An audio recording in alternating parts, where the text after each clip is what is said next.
Hello friends, so welcome to our second tutorial on processing. This is what we have done in our first tutorial. We have just drawn an ellipse and a line. So I told that in the second tutorial we are going to move the ellipse around the screen. Okay, so let's begin. For time being we don't need the line, so we don't need the stroke. So we have ellipse.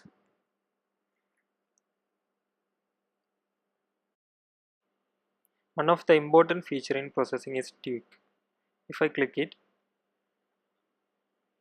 I can change the values in the program and view it live on the output screen. So the first parameters of our ellipse is x position and second parameter is y. If I am changing the x position, you can see our ball is moving in the x direction, and if I am changing it in y position, our ball is moving in the y direction. But you may be wondering what is going in the output window. It is not our ball, it is something else. So I will show what exactly happened there.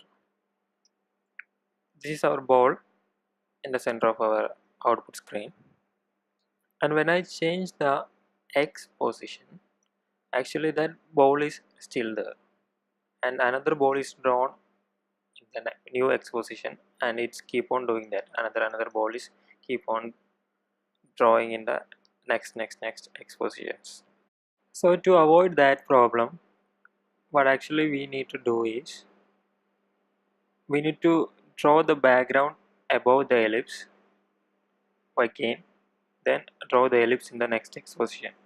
Then again we need to draw the background above it, and again draw the ellipse in the next position, and it should be keep on doing like that. Okay, so to do that in our processing, we need to move the background function from void setup to void draw. So now let's check it. Now if we change the x position, the ball is moving, and if we change the y position, the ball is moving in the y direction. Now to move our ball, we need two more variables to store our x and y positions: float x position and float y position. Now we need to change it inside the ellipse function, x position and y position. So now in each loop through the void draw function, we need to increment the positions by 1. So now x position is equal to x position plus 1, y position equal to y position plus 1. Now let's run the program. Okay, now our ball is moving. Oh, but it's gone. But we need to bounce it back when it hit the border. So for that, we need to have an idea about if condition. So this is the syntax of if condition. If parenthesis, condition, close parenthesis, curly brackets, body of the if condition, then else, and body of the else condition. So when the condition is true, the true block will be executed. All the statements inside the true block will be executed. If the condition is false, the else block will be executed. We can write any number of conditions inside our if. We also need to know about logical operators. There are three logical operators in processing. AND operator, its symbol is double ampersand. OR operator, and also a NOT operator. For OR operator we use to I don't know what it is called, that symbol. For OR NOT operator we use exclamation symbol. So if you are using AND logical operator inside if condition. The total condition will be true only if both the conditions are true. Condition 1 and condition 2 must be true for the total condition should be true. If you use OR operator, either of the condition has to be true for the total condition to be true. If condition 1 is true, the total condition will be true. If condition 2 is true, total condition will be true. For NOT operator, the NOT operator will return the reverse. If the conditions are true, then if we put a NOT in front of that, the condition will be false. It will return false. If the conditions are false, it will return true. Okay, so now let's implement that in our sketch. So if the X position is greater than 600, 600 is the width of our output window. Or if Y position is greater than 400. If any of this is true, then we need one more variable called speed. Then we need to change the direction of X and Y. For that, we can write speed equal to speed into -1 or speed equal to negative speed. Anyway, we can write it. So now when it reaches there, it will bounce back, but it's gone in the other side. So to avoid that, we can write two more conditions in our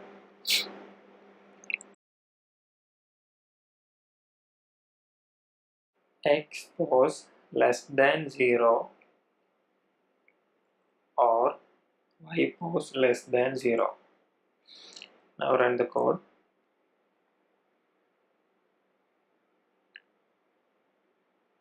Now you can see it is bouncing here and there. But our code is not good here. It is having some drawbacks. For example, if I make it to full screen. Oh, come on. Look, it just bounced back at 600. So to avoid that, we can use two system variables, width and height. They are system variables, and the width of our screen will be automatically saved to width, and the height will be automatically saved to height. So we can, instead of 600, we can use width, and instead of 400, we can use height. And 0, 0 will be same because it's always in the corner. Now you can see whatever the screen size is, will be automatically adapted to it.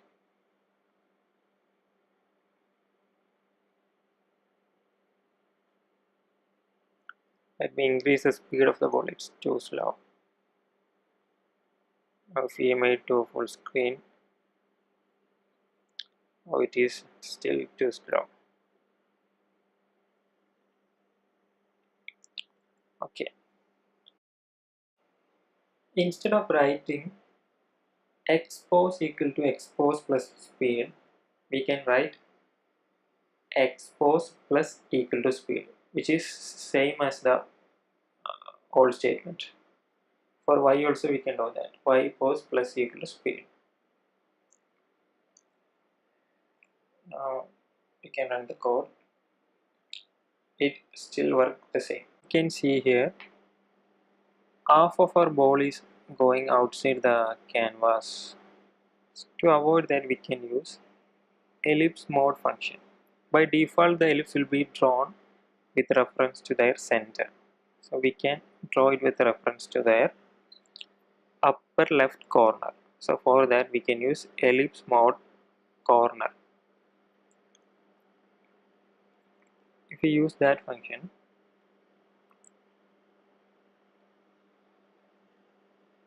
In the maximum height and width position, it will be going outside the canvas completely, but in 0 0 it will be hitting the corner. So for avoiding this problem, we can add our ellipses of 30 pixel width and 30 pixel height. So we can add that 30 pixels to X position and Y position. X pose plus 30 and Y pose plus 30.